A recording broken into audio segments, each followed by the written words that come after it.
A week ago at the Creek, Mick was doing what he does best these days. Dylan will take the Australian Grand Prix here at Eastern Creek. But this week we'll do and be beaten by a new dasher and flasher. Last week, Darrell Beatty grabbed the share of the glory, finishing third. The 125 class gave us a glimpse of Australia's newest motorcycling prodigy, Garry McCoy. Wow, what a boy! And McCoy doing so well, Gary McCoy, the 19-year-old Australian. The foreign press raved, the fans craved, but the gremlins in his bike ended his run. The 250 kg Luca Catalora, who played cat and mouse with Carduce on those final laps. It was Australia Day at Eastern Creek, but the international riders are determined to end Doohan's remarkable run. Welcome to Shah, Malaysia for round 3 of the World 500cc Championships. Hello and welcome to round 3 of this year's 500cc World Championship for Malaysia, the Shah Alam circuit. Now on pole for the 7th time in his career, Michael Doohan, starting his 45th Grand Prix. Now, can the Aussie ace make it 3 wins from as many starts? Well, Barry, sensational, of course, at Eastern Creek, and the way that the grid has gone this time round, it's exactly the same result. Yeah, it's more or less the same. I was talking to Mick just a little while ago, and the biggest problem he's been having is rainy. He was saying he had a bit of problem with the suspension and tyres, but if we get a result the same as Eastern Creek, it'll be all right, won't it? There was some talk about side slip or not getting enough grip from the side on the bikes. Just explain that to us. What it is, when the bike's laid right over on its side, and when you really want the traction coming out of a corner, that's when they've been fighting to get the grip. And Mick was saying the circuit's very dirty. Even on the line it's dirty, so off the line you've got to be really careful because it's really slippery. All right, well, let's have a look at the lineup of the 500cc grid for you, because we'll be doing the 125s first, but here they are, the big ones. Yeah, there we are on pole position. Mick Doohan, second fastest Wayne Rainey. Fantastic ride from Darrell Beatty. Third, fourth, Alex Creville, and that's really impressive from him because he's just getting used to the 500. Second row of the grid, Niall Mackenzie at last seems to be going really good. Doug Chandler, Randy Mamela, Juan Garriga.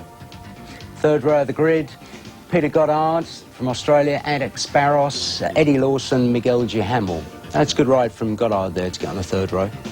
Well, that's the lineup for the 500s. Of course, we will be doing the 125s for you. That's a great bonus this afternoon here on Easter Sunday, and well, we should wish everybody right around Australia a happy Easter. I hope you've had a real good day, and let's hope it's a good one for Australia too.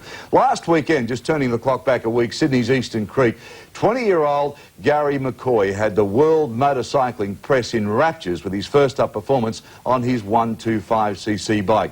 Let's introduce the real McCoy to you again. Garry McCoy was the talking point around pit lane during the practice and qualifying sessions leading up to the 125cc Australian Grand Prix. However, the real story unfolded just days before the Eastern Creek meeting. You see, Garry had never parked his backside on a real road racer until his private session at Sydney's Oran Park Raceway. Complicating this huge step was the fact that McCoy's new crew was German and spoke little English. Bit weak, I think. Is this okay? Come in a long way. Yeah. Können wir den verstellen in Bremshebel? The bike's engine was of Austrian origin, fitted to a Dutch frame, about as international as you could get first up. Plus the fact young Garry had never been on slick race tyres before. With only days to polish the team into a real threat, Garry spent as much time as possible dialling in the bike to his liking. I'm hoping I'll be competitive. Like, I've only ridden it. I've ridden it twice now, and I'm getting used to it. More. Just feeling a lot better on it than what I did the first time. But I feel as though I can be pretty competitive. Just have to wait and see what happens on the day. As the crew worked frantically on getting it right, Garry's mum and dad were there to give as much support as possible. This is his first time on the bike. We've never even seen a bike like that before. And, well, he's hoping to go well. He'll be out there giving it all. It's what he's always wanted to do, go onto a Grand Prix bike. Garry wasn't even sure which way the gearbox worked.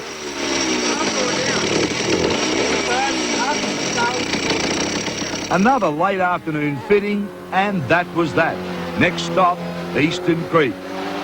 What happened there, of course, is the very reason the motorcycling world is so excited. Yeah, great story, wasn't it? Of course, that story continues today with Gary getting a further ride in Malaysia. Barry Sheene's been on the phone to him this morning, and he'll update you through the race. But Barry, right now, let's have a look at the grid as they line up for the 125s. Yeah, well, on pole position, that's Alessandro Gramigni. Second is Sakata. Third, Casanova. Fourth, Carlos Duro. Second row of the grid is Jorge Martinez, Debbia, Wakai and Waldmann. He's the guy that's won the last 2 Grand Prix. Dirk Rowdies, Oliver Koch, Ezio Cupini and Luke Bedelia. And important, as always, in the 125 is to get a good start because they ain't half close. Well, here they are now coming around onto the grid, Barry. So just update us on young McCoy. Yeah, I spoke to Gary just about 10 minutes ago, and I think his team manager is vying for the position of disaster of the year with Darrell Beatty's Japanese one because, you know, he really is struggling because he doesn't, you know, his first time into Grand Prix and he needs all the help from his team manager he can get. But Gary was saying there's been exhaust pipes falling off the bike and this has gone wrong and that's gone wrong. I also had a natter to Peter Galvin and he was really pleased with the way his engine's going and said that he was having a bit of trouble sorting out the suspension. I also spoke to Alessandro Gramigni, who's on pole position and loving every minute of it. Nice little kid, I tell you. He's saying, oh, you know, I'm going to win today because it's hot weather and there's a Japanese guy, second fastest, but we don't worry about him because we know what happens to them. You know, great little guy. It's a real fun little laughs. The humidity will play a big part in today's race. Yeah, Peter Galvin was saying that it's nowhere near as hot today. It's only about 28 degrees and the humidity is right down, which is very, very good. Our guys, if you look there, you'll see 1, 2, 3, 4, 5 rows. You'll see McCoy on the right-hand side. You can't quite see him yet. That's Alessandro Gramigni, Sakata, Casanova, and that's Wakai, number 10 there. And that's young Carlos Duro, the young Spaniard, who's only just barely 20 years old. And number 3, Ralf Waldmann. He put up a really good performance, didn't he? Oh, yeah, incredible. Fantastic, you know, because nobody had ever heard of him. So at the moment, the red flag, you can see there holding it up, and big crowd in attendance in Malaysia. Been hot and steamy. Can't understand why they're holding them so long, because everybody's sitting there. Oh, right, waiting for the green flag. Green flag appears at the rear of the grid now, so very shortly racing. Revs building up and racing. Oh, some good starts there on the outside of the grid. Gee whiz, they got away very cleanly and dived straight back on the other side of the lineup. Yeah, that's little Carlos Duro in the lead there, followed by Gramigni and Casanova. That's Gary McCoy there, 63. Peter Galvin, 38, just on the inside of Gary McCoy. 2 Australians side by side, right at the rear of the grid. Yeah, that's Gramigni up the inside of Duro.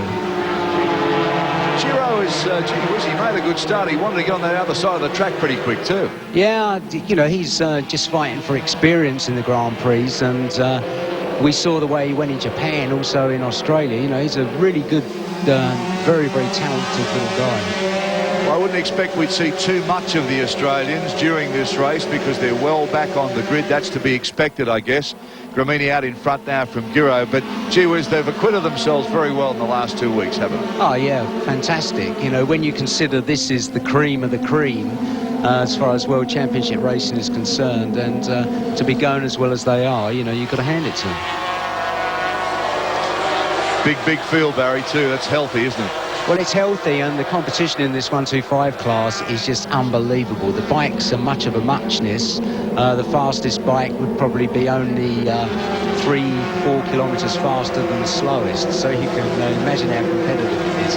I also spoke to Ralf Waldmann, who won both the previous Grand Prix. Ralf was saying he's had terrible trouble setting up the suspension on the bike, which is really a problem with a little 125, because if you get it so that they're bouncing all over the show, then you can't get the power to the ground.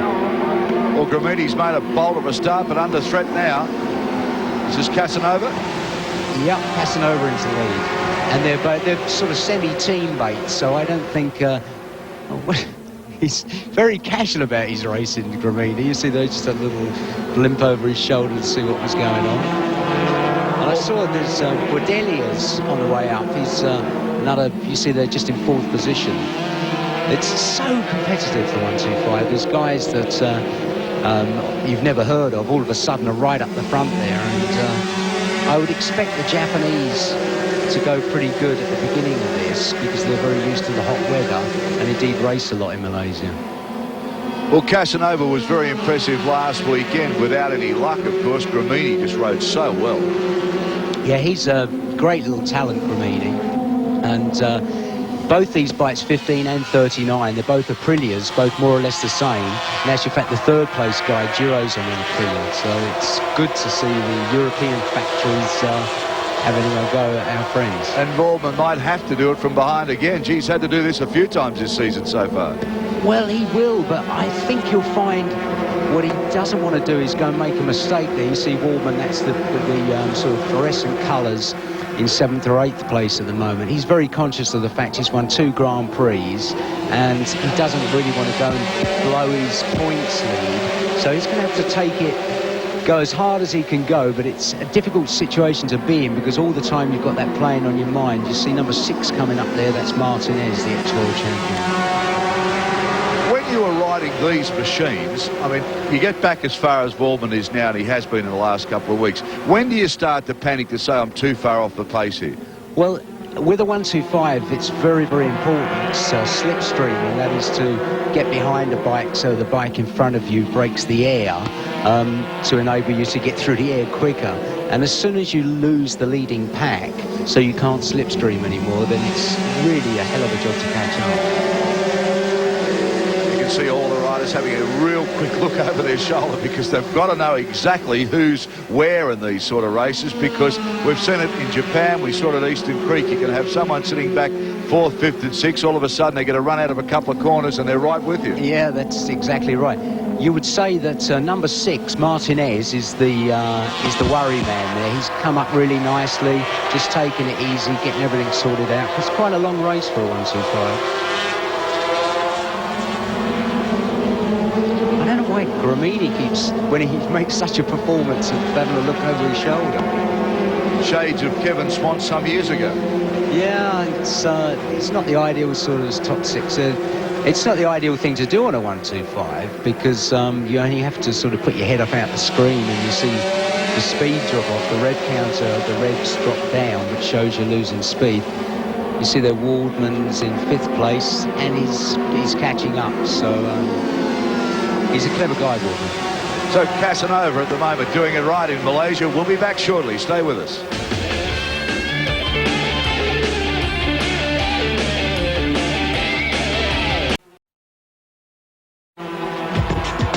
Welcome back. The battle continues in the 125cc Championship of Malaysia. And that's Waldmann, you can see, closing up. Casanova still in front. The Barry, the field starting to bunch a little now. Yeah, they sure are. This is breaking into a typical 125 race. You saw there on the screen, it said Darrell's in the lead. That's wrong. It's Casanova, in actual fact, is number 15. But this is a typical 125 race. You see there, Waldmann up the inside, or trying to get up the inside there of Giro and Martinez. You've got to hand it. But when it comes to the important time, he certainly delivers the goodies. Yeah, he seems to settle himself down as the race gets into 4 or 5 laps. He gets a rhythm going. Yeah, he does. You know, really clued up guy. That's the bunch behind there. It's Rowdies and Sakata, or Wakai rather, the Japanese guy. Casanova on 15. That's a shot of him. He's out in front. Gramigni in the him. Waldmann, you can't miss on the really bright fluorescent bike number 3, and Martinez, Jorge Martinez, sitting there in 4th place. That's interesting for Martinez, number 6, fighting with Giro number 31, because Martinez, ex-world champion in the 125 and 80cc class, or rather the 80cc class. So he was very much the Spanish hero. That's Martinez there. The guy right behind him, number 31, is the young guy that's threatening to come up and really steal his thunder. So important on a 125 to be so precise, to use as much of the circuit as you can and give it. This is going to develop into a typical 125 battle with any kind of luck. 6 or 7 guys going right to the end before we know who's going to do it. Casanova has showed us in Japan at Eastern Creek that he seems to have the speed but maybe not yet the racecraft. Yeah, you're spot on, Dazza. You watch here Waldmann up the inside of Gramigni, no, not quite close enough. Yeah, it's spot on, absolutely. Casanova, even though he's been racing longer than Gramigni, number 39, doesn't seem to have the racecraft sussed as much as Gramigni does. Gramigni's sort of laid back about it, and if you look at Gramigni, his riding style, he doesn't look as if he's really pressing hard. Waldmann, number 3, really looks like he's on the pedal, going as hard as he can, but Gramigni doesn't. He looks like he's just sort of playing it by ear at the moment. And you see there's 13 Sakata coming up into the bundle. He's dropped it in the first 2 rounds, Sakata. Well, it's not too late yet, though. It's number 4 going through there. That was Debbia. Now this is sport. Fantastic. I love the 125 race. Yeah, you know, when we've been lucky enough to see these events, they're always like this. They're always a dogfight, aren't they? Yeah, tremendous competition, and you can never really say who's gonna do it at the end of the day. Waldmann very well placed, so you can see he's all over the back of Gramigni. He's really hustling him there, waiting for the little mistake. And Martinez now shadowing into Waldmann's rear tyre. So plenty of pressure for 2nd, 3rd and 4th. Ralf Waldmann had a good night in Sydney the other night, by the way. He's the night after the race. Oh yeah, Waldmann's just trying to... It does look as if the Aprilia's got a little bit more power than the Honda. Up into 2nd there, Waldmann. Yeah, Waldmann's manager is Gerhard Berger's manager. Oh, Martinez, heroic move. And they'd been out celebrating, so Ralf was not feeling too well. But he does like Australia. I think the cobwebs are cleared. He's going well now, putting heaps and heaps of pressure on Casanova, who made a really good start. To be consistently as brilliant as Waldmann has been this year in this class is no easy feat, really. It's such a struggle, this class, and for Waldmann to have won the first 2 races, it's quite an achievement. So Casanova leads him over the line for lap 8 of this 125cc Malaysian Grand Prix. Right in behind him is Waldmann. Been a sensation this season.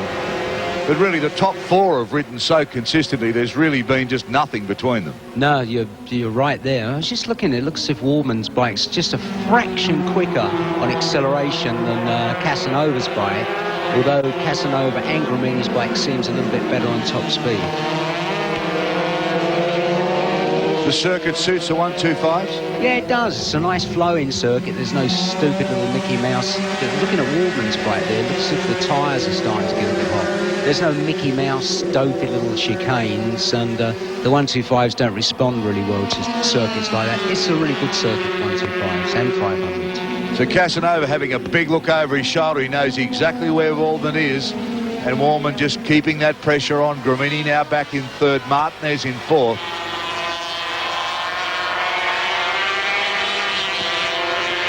Yeah, I'm convinced that Gramigni is just sort of not taking it too hard at the moment, because he really doesn't look as if he's trying that hard.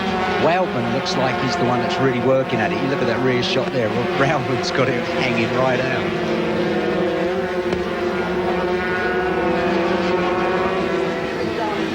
Great dice here, Casanova. And look at the way they're all closing up here. Another couple of laps, Barry. This could be anyone's race. Here there could be 4 or 5 in there. Look at this. Traditionally, you see the number 13, Sakata, you would say he would probably have the fastest Honda, notwithstanding the fact that Ralf Waldmann's bike is a factory works engine. Hope you're enjoying the 125cc Malaysian Grand Prix. Back shortly with all the action.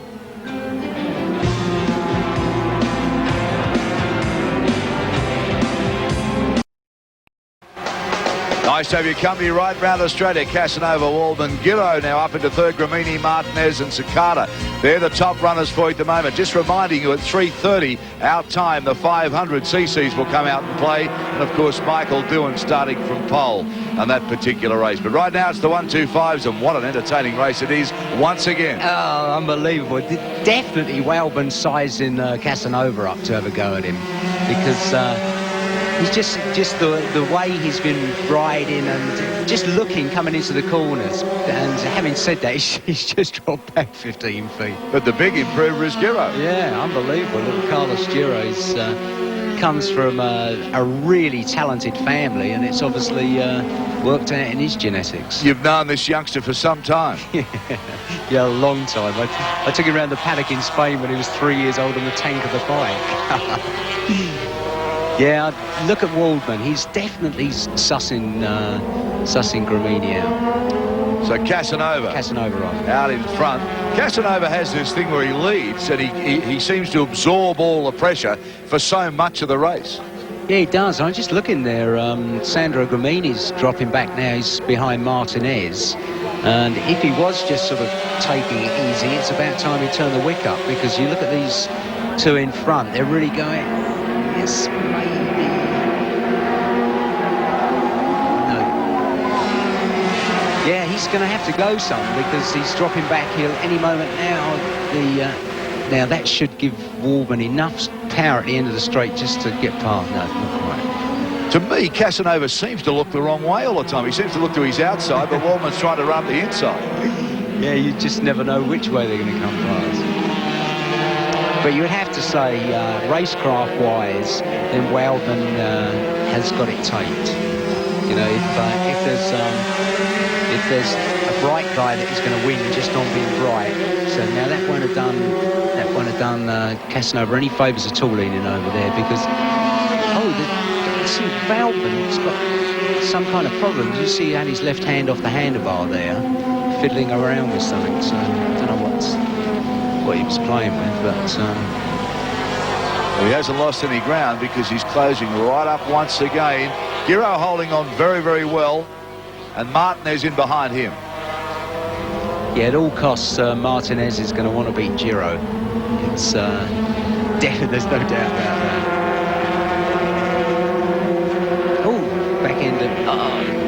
Back end of Waldmann's bike then just got in a bit of a rut. You saw the back end of it just patter up and down. It's not too much to worry about. Casanova's head's like it's on a swivel. He does like looking where he's going, where he's been instead of where he's going. So now they close up again, coming down to this start-finish line area, into this corner now, and the field really bunching up. That's Sakati looking out there from Japan. Casanova out in front, Waldmann all over him. Fantastic dice between these two. One mistake from either rider, though, and the rest will be through, like a pack of angry bees. Well, that's it. That's what you can't afford to do in the 125. It's just so competitive that if you stuff it into a corner a little bit deep and get it run wide, by the time you've done that, there's 4 or 5 guys. Waldmann is brilliant on that S-bend. Yeah, by the time you've done that and run a bit wide, there's 5 or 6 guys that have passed you. He certainly has his points around the circuit where he has a good look. He's done it lap after lap, but he seems to get away there. Yeah, by the seams of it, the Honda doesn't seem as quick now as it was at the beginning, and that would signify that it's getting a bit hot with the temperature. When the engine temperature gets up, the higher the engine temperature over a certain, say 50 or 55 degrees, the power drops down, and it does look as if the Aprilia is still running strong, whereas the Honda seems to lack a little bit as against its performance at the beginning. Well, while we look at the action here, bring us up to date with Gary McCoy, because I know you've had a lot to do with him getting the ride, a lot to do with him getting to Malaysia, so fill us in there.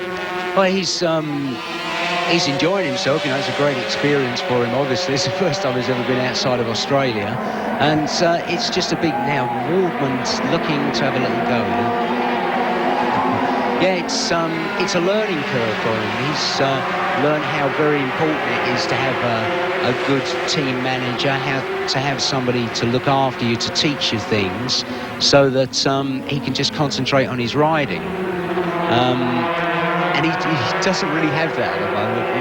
It's a little bit frustrating for him, and he was worried that people were going to think that he wasn't riding well. But anybody in the know knows what the score is. Well, of course, when you kicked off, you had that language problem too, which he's now facing. It's very hard for him to communicate. Well, that's it. You know, with the German team, hardly any of them speak English, so it is an uphill battle, and Gary's Gary's a pretty quiet kind of guy at the best of times. So for him to get sort of stroppy, looking, it's right, I thought. Waldmann is just really worrying Casanova, there's no two ways about it. And Martinez now gets himself into third spot. We'll take a break, come back shortly.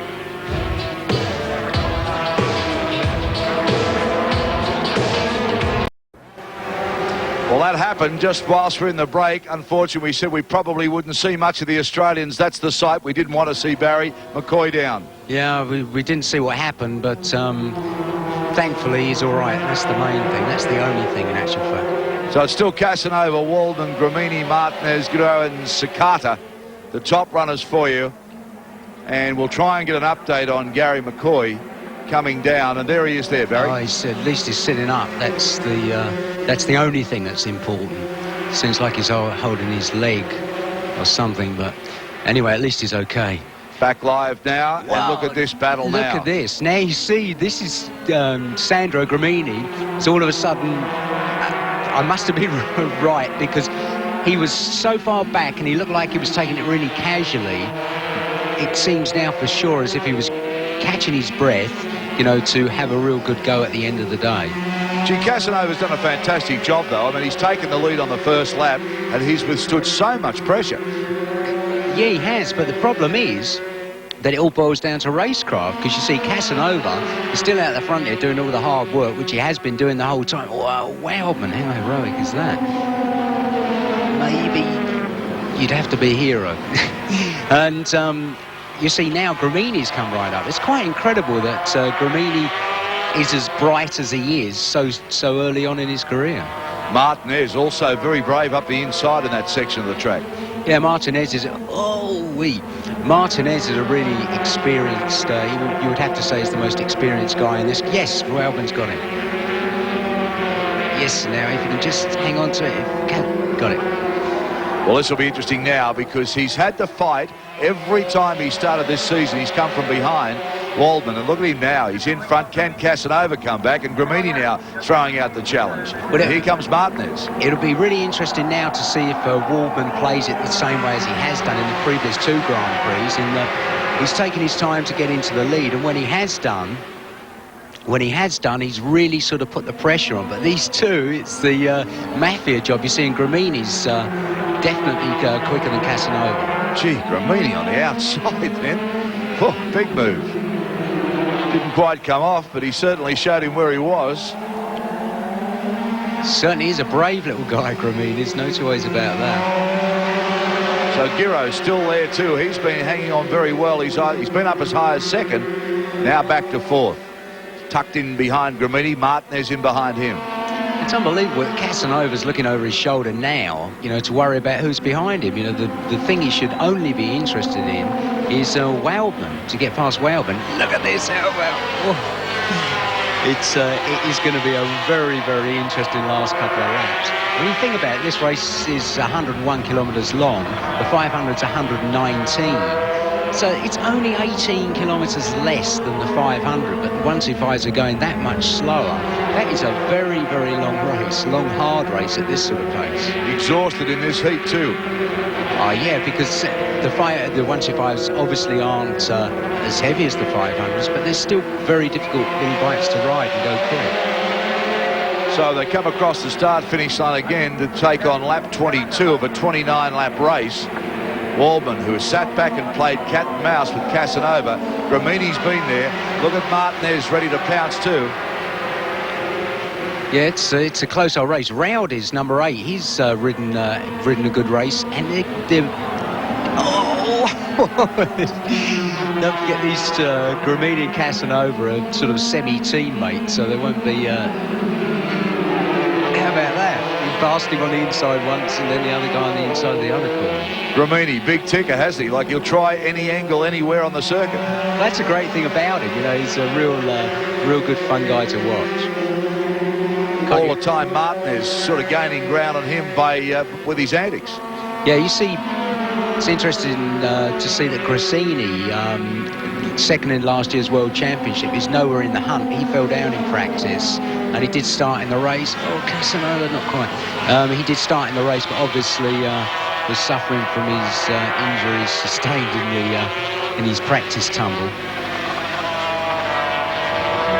So Waldmann, who took it in the wet in Japan, took it in the dry, of course, at Eastern Creek, and now leading in the heat here in Malaysia. Casanova second, Gramigni third. Casanova made a little bit of a muck up there. He ran in a bit close and had to get his knee out of the way so it didn't hit the curb. So he lost quite a bit of time there.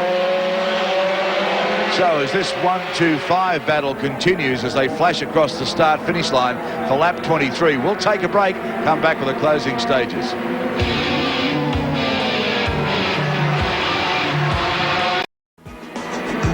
Amazing stuff here with the 1-2-5s out of Malaysia. It's Casanova now back in front. Waldmann, Gramigni, Martinez, Guerrero and Sakata. And a big, brave move from Casanova under brakes. Oh, how big. Wow, I needed that. You would have to say that was a big move, wouldn't it? There's no doubt about that. And so Waldmann is really having to struggle now because any second, Gramigni's going to be right up on top of him. So he's got this sort of... the four-wheeled mafia going at him. So if you can win this one, you have to hand it to Waldmann. I think I sold Casanova a bit short in his racecraft.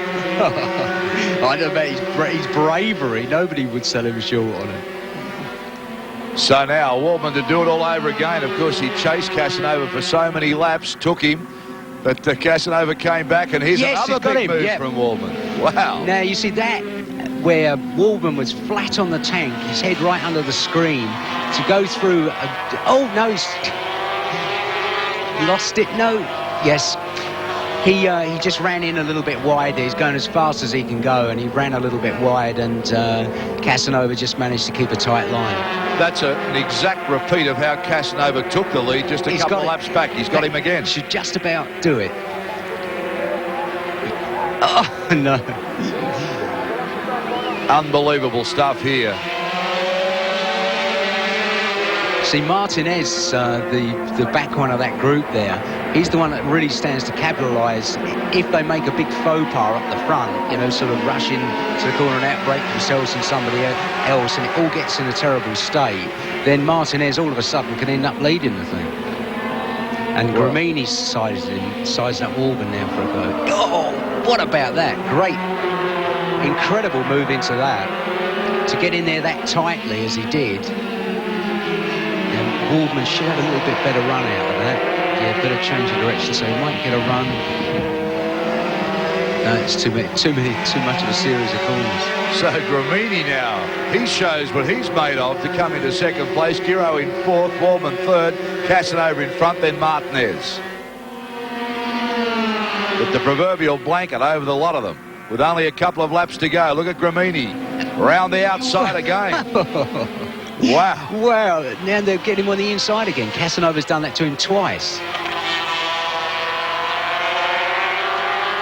Gramigni just going too wide on that corner. It's strange because Casanova's done that to him, and Waldmann, Casanova's done that to him twice, and I would have thought he would have just trying to keep a tighter line in. It's interesting to see where all the guys are better at one part of the circuit than the other guys are. We're just trying to sort out the right concoction of who's going to win it. Over the start-finish line again, 2 laps to go. So Casanova, he led for a lot of the race, then was beaten by Waldmann. Gramigni now is coming to play also. Waldmann back into third place. Can Casanova hang on? Look at Gramigni. I'll take a punt. I'll put my money on Gramigni, number 39. So, Baz's hard-earned cash, and let me tell you, there's plenty of moths in the wallet when he just opened it up. He's gone on to Gramigni. Casanova has done a fantastic job here in Malaysia. Took the lead on the first lap, lost it a couple of times, but has fought back with lots of character, lots of courage. Giro's done well to hang on as long as he has. Incredible. And the good thing about it for Giro is the fact that he's gaining so much experience. And does he really need it? Because he's right up there with the best of them. So Waldmann now, he makes his move. Giro up the inside. Oh. Close. Casanova holds Waldmann out, but Waldmann now knows it's time to go. He's got to hit the go button now if he's going to make it 3 in a row. Now, That's my man. Well, Gramigni's been the smartest of a lot of them so far. He's kept out of the dogfight back in third. Oh, and then yellow got there when it flags. matters. Yellow flag, somebody's down. So somebody's down. We see yellow flags out on the circuit. But there, I saw a green one as well, so it's obviously something we didn't see. So last lap coming up. White flag out. Yeah, you're going to see some desperados here. No two ways about it.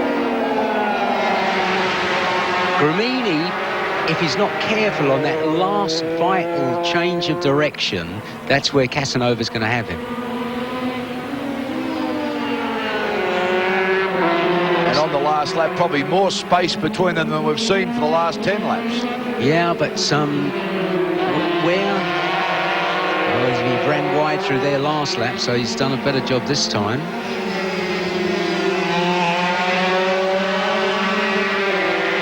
So frustrating when you're the last one of the pack there, because really, you know now, for Martinez, there's no chance. Now watch Casanova now. Oh, Waldmann! Whoa! Gee, how close was that? Now watch Casanova here. On the change. Oh, dear me. Giro. Oh, dear. Giro down. Gee whiz, he came down hard too. I think he might have touched the back of Martinez's bike. So this is the last lap. Gramigni hanging on. It's been an unbelievable battle. And there's the young fella down. He looks like it could be an arm, is it, or a knee maybe? I don't know, just... But he's bending both legs and trying to get up. Rotting feeling. Oh, look! Look at Yes! this. Gramigni! Yay! You can't get much closer. Look at Gramigni. Unbelievable win there for Gramigni. Casanova, Waldmann. What a fantastic battle. And this is the 125cc Grand Prix of Malaysia.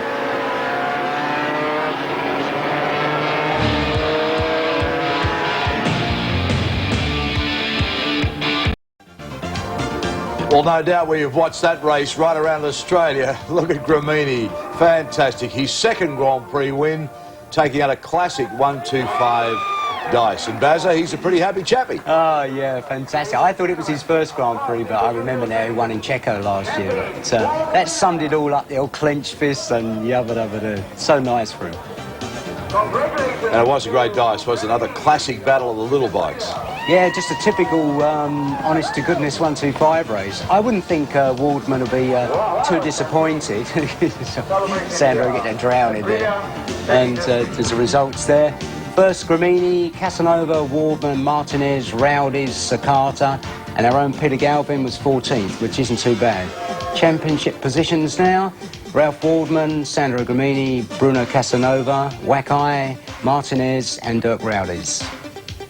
And to the credit of the young Australian riders, Gary McCoy virtually ran off the circuit and got on a telephone, and he's A-OK. You've just spoken to him. Yeah, I've just spoken to him, and that is really a clued up little kiddie, because obviously his mum and dad were watching, and all his mates and that, but he's completely OK, and that's that really. Little Giro's OK as well. He fell down the last lap, and that's what I like to hear. No injuries.